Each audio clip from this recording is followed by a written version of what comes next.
Hi, Natalie, I'm home from work. Are you seriously not gonna greet your husband? And why is the house this dark? No lights and no food. You've been home all day. What the hell have you been doing? Get back here, now! Don't ignore me! I told you this morning, Gatlin. I've gone back to my parents' place. I'm officially on maternity leave and starting my pre-birth stay at home. You can't be home all the time to take care of me, so my parents will do that instead. Why are you acting surprised? Wait, what? You left? Since when the hell was that happening? Why didn't you tell me? I did, this morning, right before you left for work. Remember? I said today was the day. I don't remember that! You never told me about this returning home plan either! Gatlin, we've been over this several times. You just don't listen when I talk. You're either looking at your phone, zoning out, or nodding without hearing a word. Don't act like this is new info. Don't get smart with me. You just left without permission. You're my wife. You can't just up and go like that. I'm not asking your permission to safely give birth to our child. You knew this was the plan. You just didn't care enough to remember. What the hell are you even doing over there? So you just ditch your husband and leave me to fend for myself? That's not how a wife acts. If you're gonna disappear, the least you could have done is leave food in the fridge. Prep some meals. Set out my clothes for the next few months. Make sure the house was set so I don't have to do anything. You want me to cook 3 months worth of meals before leaving and prep 3 months of outfits? Are you serious? You're a grown man. Start acting like it. Excuse me? I work! I bust my ass out there every day! You sit at home doing God knows what! You owe me some basic support! I'm pregnant, Gatlin. I'm carrying your child. You think I'm just sitting around? I've got prenatal appointments. I cook and clean. I've been organizing everything for the baby, dealing with nausea, back pain, and fatigue. Don't call that doing nothing. You're still home all day. I pay for everything, so don't talk like we're equals. My money's what keeps this house running. You don't work anymore. I'm the one holding this family together. You're unbelievable. I didn't quit my job. I'm on maternity leave. You think carrying a child is easy? You've never lifted a finger to help, and now you're angry because I'm not home to wait on you hand and foot? Whatever. You leaving like this, that makes you a failure as a wife. You didn't ask, you didn't prepare, and now I've got to suffer? This isn't how marriage works. This is betrayal. You just left me like I don't matter. This isn't about you. It's about me and the baby, and me needing a safe, peaceful place to prepare for childbirth. Something you clearly can't offer. I had to leave before I lost my mind. Oh, don't be so dramatic. Look, I'll order takeout tonight, whatever, but you're coming back tomorrow. A wife's #1 job is to take care of her husband. That's just common sense. You didn't just say that. Dead serious? What kind of wife just bails right before dinner? Unbelievable. I'm not a maid. I'm not your mother. I'm your pregnant wife, and I'm finally doing what's best for me and the baby. You've changed. You used to be sweeter. Now you're always so cold. What happened to you?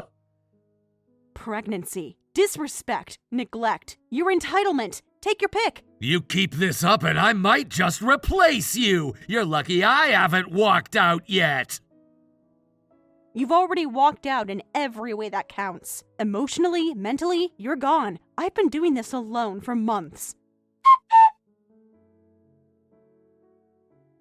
Hello, Natalie. Just letting you know I've arrived at the house. Since you are off playing around at your parents' place, I'll be staying here from now on to take care of Gatlin. Excuse me? You're in our house? Of course. Gatlin called me crying, said you abandoned him and left him to starve. A man shouldn't have to live like this, so I'll be helping. I did not abandon him. He knew I was leaving. He just didn't care to listen. You're a wife. Your place is with your husband. All this going back home for childbirth nonsense is just selfish. In my day, we stayed and served our men until the contractions started. No excuses. I'm not you, and you are not the one carrying this baby. I have every right to return home for support. You just don't want to take care of your duties. A lazy, disrespectful girl who seduced my son with your fancy bras and then threw him away. What? You've been through my drawers? I had to see what kind of woman my son married. So far, very disappointing. Lingerie like a temptress, dresses like a nun, no balance, no grace. That is a complete violation of my privacy. You had no right to touch my things. A wife is family, not a stranger. And this house needs a woman who actually knows how to clean, which is why I'm doing a full inspection, top to bottom. You are crossing every line imaginable. And you, dear, are failing every expectation imaginable. This is a perfect chance for me to take over. So rest easy. I'll take care of Utah from now on. How generous of you, but you can't take my place as his wife. Oh, don't be so sure. I'll make sure this house is spotless, your husband is fed, and your disgraceful influence is wiped clean. And when that baby comes, you will inform us immediately. No pain meds, no C-section. You give birth like a real woman, naturally. That is not your decision. Oh, but it is. You're having our grandchild. Pain makes it real. Only cowards choose the easy way out. That's cruel. Birth is painful enough. You don't get to shame people for how they deliver their child. You'll see. You'll thank me one day. After all, the pain will finally make you into a real mother. Hey, Gatlin, what the hell is this? I came home and found divorce papers in the living room. And your stuff's mostly gone. You finally came back just to leave again? Wow, you really didn't get it? Yeah, I came back, but just to pick up the rest of my stuff. Well, good. Then take those papers and file them. I already signed. And that house already sold. I'm done, Natalie. I've got nothing left for you. You never came back from your parents' place like you said you would. You ignored your husband, treated me like I didn't matter. I don't want some half-assed wife who puts everything else first. I'm starting fresh in a new place, new house, new life. And you're still whining about the whole maternity leave thing? You moved out and filed for divorce just because I stayed with my parents after childbirth? You didn't even bother to ask why. Don't twist it. You're the one who shut me out. You made my mom uncomfortable, too. She came over all the time to help while you were away, cleaned, organized, helped me out, all because you disappeared. She said you treated her like crap, told her not to touch your stuff, yelled at her for trying to help. That's not what happened. I only told her to stop going through my personal belongings. That's it. I never yelled. She was crossing the line, and I asked her to stop. I was polite. Yeah, right. Don't try to play the victim now. You insulted my mother after everything she did for us. You've always been ungrateful. She cried to me, you know that? Said she couldn't take it anymore. You think any man would keep a wife like that? So this is what it all comes down to? Your mom says jump, and you leapt. I was barely home from the hospital, and you started this crap. You were useless even before that. Couldn't cook, couldn't clean while you were pregnant. Then you go and give birth by C-section. I doubt that kid is even mine. If he was, he would have been born naturally like every other kid in my family. That C-section crap, that's for weak women and other men's babies.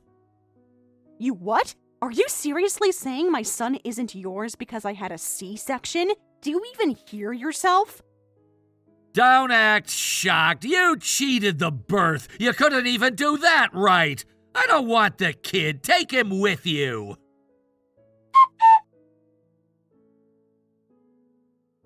Well, newsflash, I'm not your wife anymore. And thank God I didn't bring the baby. I didn't come back from maternity leave. I came to pick up the last of my stuff. We're already divorced. What the hell are you talking about? When did we get divorced?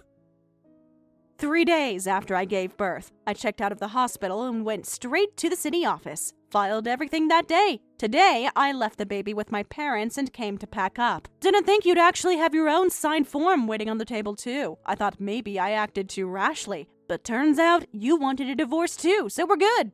No, hold on, you're not serious. You actually filed it right after giving birth?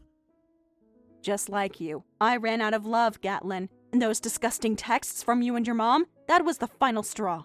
You didn't even say congrats when our son was born. You just bashed me for the surgery. After that, I was done.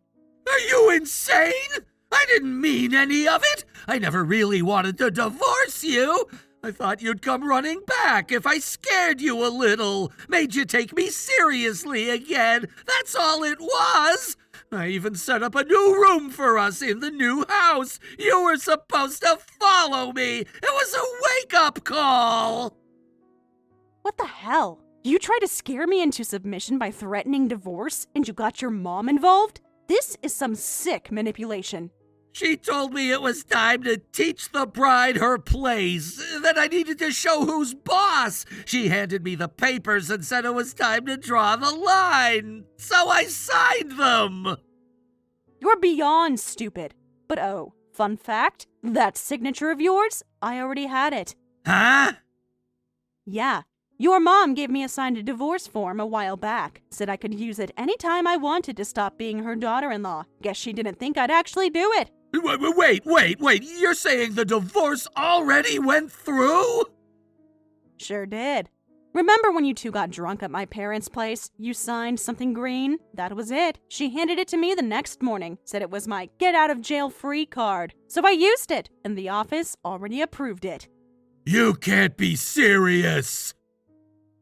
I am. Anyway, I'll finish grabbing my stuff and head back to my real home now. Enjoy your new place, alone.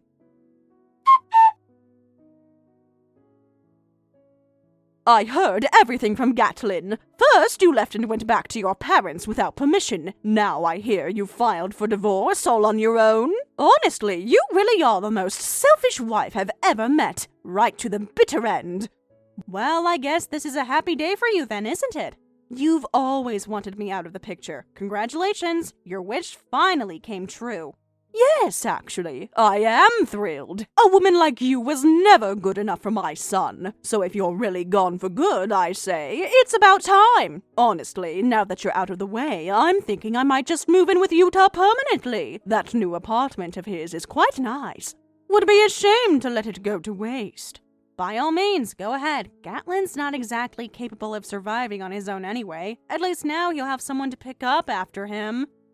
He doesn't need to be on his own. He has me now, and unlike you, I know how to take care of a home. I can make sure he eats, cleans, gets to work on time, all the things you failed to do. How sweet. Then you two can split the rent together too, and the bills, and the laundry, and maybe even the loan repayments while you're at it. What are you talking about? Why would I have to pay rent? Utah's the one earning money. It's his apartment. Of course he'll be paying. I'll help with the housework, but don't expect me to touch anything related to money. That's going to be a problem, Pam. Gatlin can't afford that place on his own. Not even close. He could barely afford the last place, and that was with me covering the full loan repayment every month. Excuse me? What are you saying? I mean exactly what I said. I've been paying the full mortgage on our old place, not Gatlin, me, because his income wasn't enough. Now that I'm gone, you're going to have to help him if you don't want him drowning in debt. You're lying! Gatlin's a grown man with a full-time job. He told me everything was under control. Then he lied to you. The truth is, he took out a massive loan on that apartment without consulting me. Said he wanted to be the man of the house. He insisted he'd make it work because he was planning to switch jobs and earn more. But that big promotion, it never happened. What are you talking about? He transferred companies, hoping for a sales job with performance bonuses. He said he'd prove himself and that this new job will change everything. But it didn't. He underperformed. And now he's stuck with a lower base salary than before, and none of the bonuses he counted on. Wait, so what's the earning now? His base pay is around $1,500 a month. He got one bonus once, maybe $1,000 extra, but since then, nothing. No commissions. He's been bringing home just the base salary, same last month and the one before that. You're joking! That's less than what I made at my part-time job when I was still working. He told me he was doing fine. He's not, but he was too proud to admit it, so I stepped up. I paid for everything. The loan, the utilities, groceries. I even gave him spending money because he couldn't afford lunch. You paid? Why didn't he ever tell me? Because he's your precious boy. And he couldn't stand the idea of you knowing your daughter-in-law was carrying the household. And even when he messed up, I stayed. He used to try. When he first lost money, he felt guilty. He apologized. Tried to make it up to me, but the moment I got pregnant, everything changed. It was like a switch flipped. Suddenly, I was nothing but a burden. What do you mean? I mean, the moment my income dropped because I had to go on maternity leave, he started treating me like garbage, told me I was living off his paycheck, that I was useless, that my only job was to cook, clean, and serve him, even though I'd been the one holding us together all this time. No, that can't be true. The truth isn't always pretty, Pam, but you wanted me gone, didn't you? Well, now the full responsibility is yours. The apartment, the bills, the food, the chores. Oh, and let's not forget, child support. Child support? Yes, we have a child on the way, remember? Gatlin may have failed as a husband, but he doesn't get to run away from being a father. He'll need to pay monthly support, and based on his income, he's not going to have much left afterward. You can't be serious! He can't even afford to live in that apartment with what he makes. Exactly. And whose fault is that? You wanted him to act like a man and provide, didn't you? Well, this is what happens when pride trumps reality. You're exaggerating. There's no way his income is that low. In this place, this tower apartment, you're telling me it costs how much? You'll have to check the lease yourself, but tower apartments, even cheap ones run over $1,000. Easily. More like $2,000. Good luck covering that on $1,500 a month. That's insane! Why did he even rent such a place? Because he wanted to impress people, wanted to feel like a man again, thought he could start fresh. Too bad he forgot you need money for that, not just bravado. He said you were the one who ruined everything, that you walked out, abandoned him.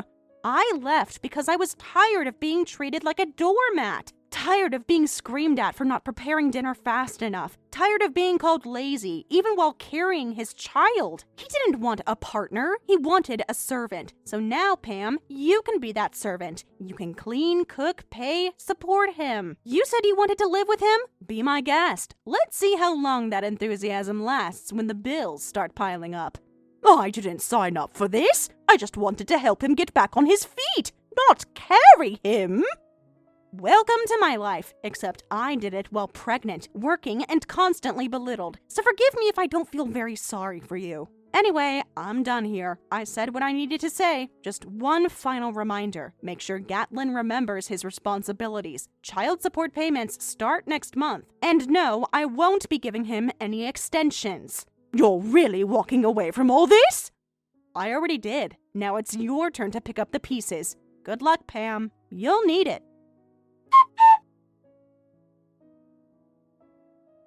Natalie, please, I'm begging you. Explain everything to me again. Tell me how I messed it all up. Just help me understand. Please come back. Let's go back to being a family again. Please, I mean it. I'm sorry. I'm really, truly sorry. I can't do this without you. I got cocky. I thought I could handle everything on my own. I found a new apartment, signed the lease, all under the assumption that you'd come back, that you'd be here, that you'd help, that we'd live together again. But I didn't think it through. The rent's $2,200 a month. There's no way I can pay for this place by myself. I was stupid. I thought just having the place would fix everything. I realize now how wrong I was. I really do feel like I've become the old Utah again,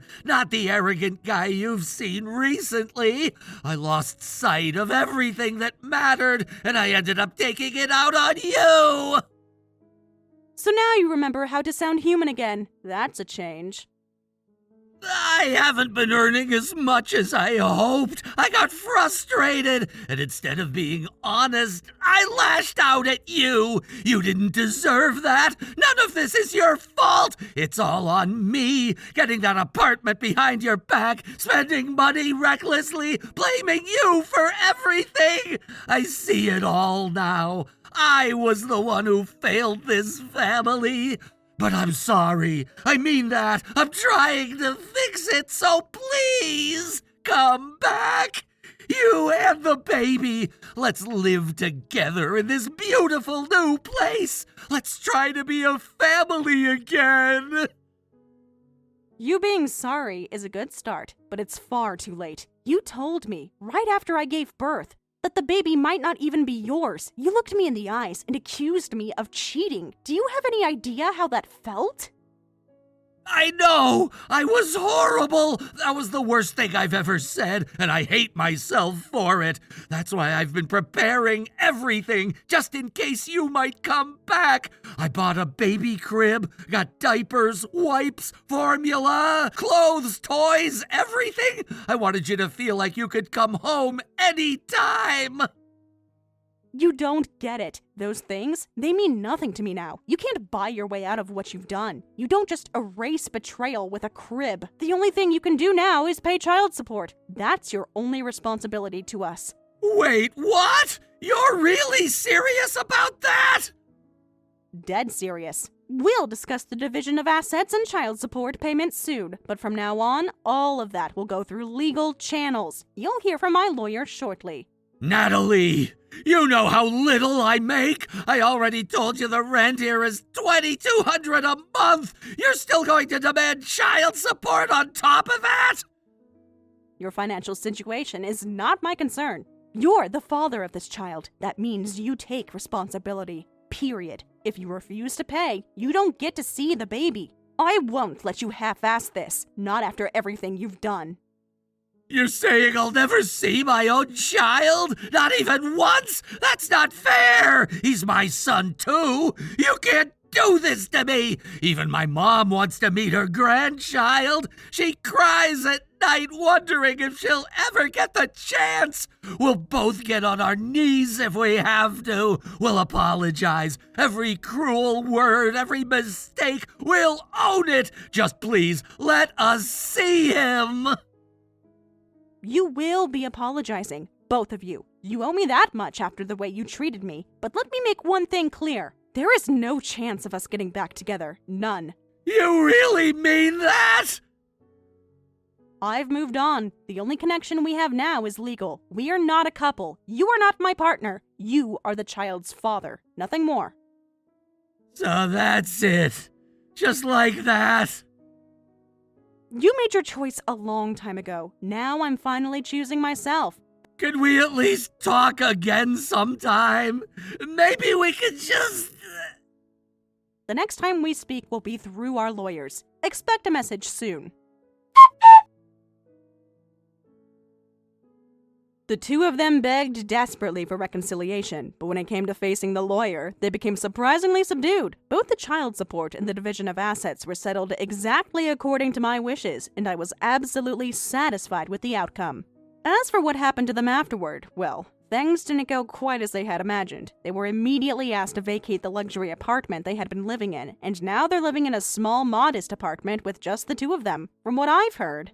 Yuta has already had his divorce news spread around the office. It's not just the female employees who are avoiding him. Even the male employees have started making comments behind his back. Apparently, they've been saying things like, "This is the kind of guy who gives all fathers a bad name when it comes to supporting a partner during childbirth. It's frustrating," which has only made him more isolated. Gatlin had once dreamt of living a peaceful life with his son, enjoying his role as a father in a comfortable home, but now reality has hit him hard. The once promising life he had imagined has crumbled, and it seems as though the consequences of his actions have come home to roost. As for Pam, she was hoping that she could at least enjoy some stability in this new life, dreaming of a comfortable existence with her son. Unfortunately, life had other plans. In order to make ends meet, she had to take up a part-time job. This has added more stress to her already difficult life. On top of the daily grind of trying to balance her work and responsibilities as a mother, she's also had to lighten her belt and make every yen count. It's a far cry from the life she had imagined when she was planning her future with Gatlin. Now she's struggling just to get by. Her days are filled with constant worry. About the future, about money, about whether she's doing enough for her son. Her relationship with Gatlin is completely severed now, and while she might have hoped for something more, all she's left with is the harsh reality of managing alone. But despite all of this, she continues to push forward, trying to maintain some semblance of normalcy for her son's sake. Gatlin, meanwhile, is becoming increasingly withdrawn. His status at work has taken a major hit, and he can no longer hide the mistakes he made in his personal life. The other employees have started distancing themselves from him, and it's clear he's been labeled as unreliable and irresponsible. Not just in his personal life, but in the workplace as well. He's feeling the isolation more and more each day, and there's no escaping the damage that his choices have caused. The once comfortable, privileged life he had is slipping further and further away, and it's difficult for him to face the reality of the situation. There was a time when they both had dreams of a beautiful family and a secure future, but those dreams, it seems, were built on shaky foundations. Pam had believed in the man she married, and Gatlin had believed in the life he could offer them. Now, both of them are left to pick up the pieces of what remains. The future looks uncertain for them, but they must press on, even if it means learning to live with the consequences of their past actions. It's strange how quickly things can change, how one moment can alter the course of your life forever. I can't help but feel a sense of satisfaction knowing that I got what I wanted out of the divorce, while they are left with the aftermath of their decisions. It may sound harsh, but it's difficult to feel sorry for them. After all, they chose this path themselves. They begged for reconciliation, only to find that it was too late, that the trust had been broken beyond repair. The legal process, though painful at times, has brought me a sense of closure. I've received what I'm owed, and while it's a bittersweet victory, it's a victory nonetheless. I can now move on with my life, leaving behind the past and the memories that were once so full of hope, but have now been tainted by betrayal. I'm no longer tethered to the past, and I can begin to focus on my future, free from the toxic relationship I once endured. For Gatlin and Pam, however, the struggle is just beginning. They may have hoped for a quick resolution and a smooth transition into their new lives, but life has a way of throwing curveballs when you least expect it. Gatlin, in particular, is facing the harsh reality that he can't escape the consequences of his actions. His reputation at work is tarnished, and it's unlikely that things will improve anytime soon. Pam, on the other hand, is doing her best to navigate the difficult waters of single motherhood while trying to keep her head above water financially.